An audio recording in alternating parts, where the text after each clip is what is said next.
सबके पता है जे नवरात्र के महीना चल रहा है और सुंदर सन माँ भगवती के गो वंदना हम सब गोटे के सुना भी।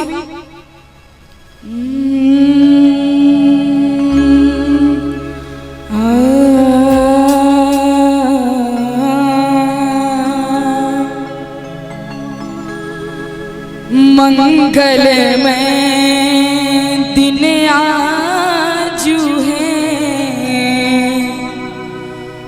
मैया छठ आयल।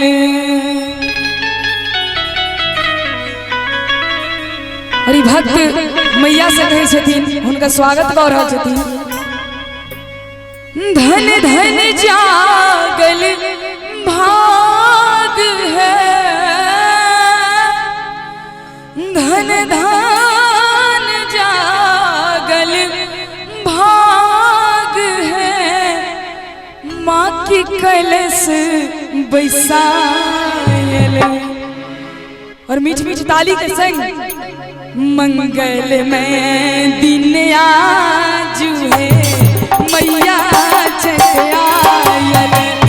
मंगल में दिन आजू है मैया छठ आयल। धन धन जागल भाग है, माँ के कलश बैसायल। धन धन जागल भाग है, माँ के कलश बैसायल। मंगल में दिन आजू है मैया छठ आयल। मंगल में दिन आजू है मैया छठ आयल।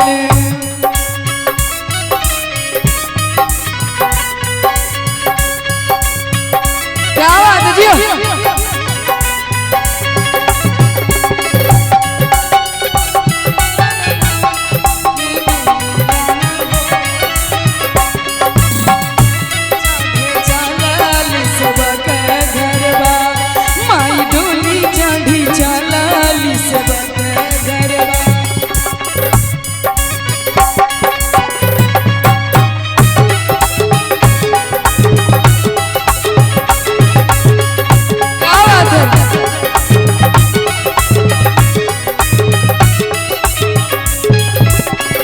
पहले पूजब माँ शैलपुत्री के,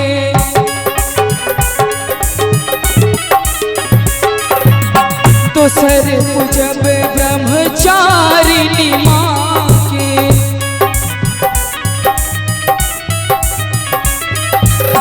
पहले पूजब माँ शैलपुत्री के, दोसर पूजब ब्रह्मचारिणी माँ के। तीसर चंद्र घंटमाई है मोर घर में पधारल। तीसर चंद्र घंटमाई है मोर घर में पधारल। मंगल में दिन आजू है मैया छठ आयल। मंगल में दिन आजू है मैया छठ आयल।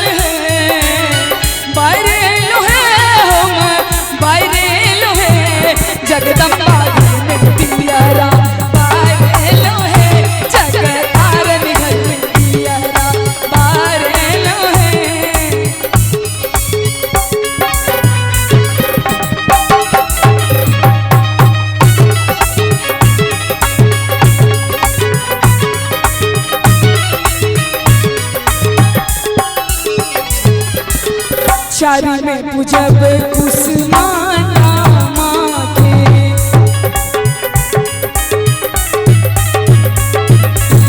पाँचम में अस्कंध मात के।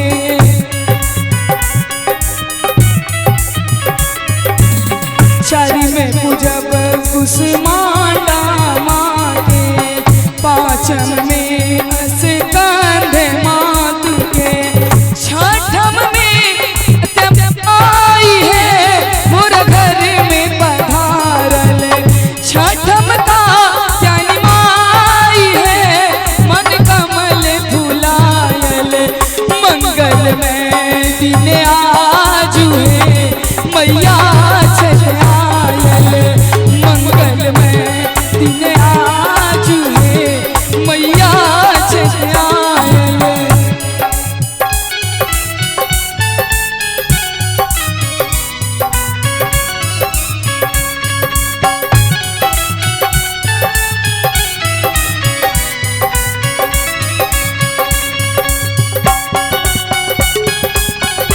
क्या बात है जी?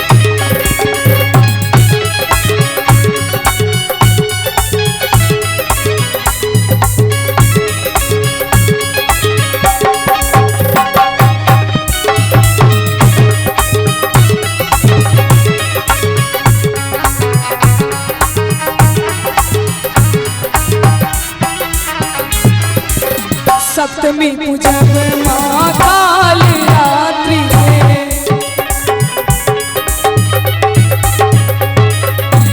अष्टमी पूजब महागौरी माँ के,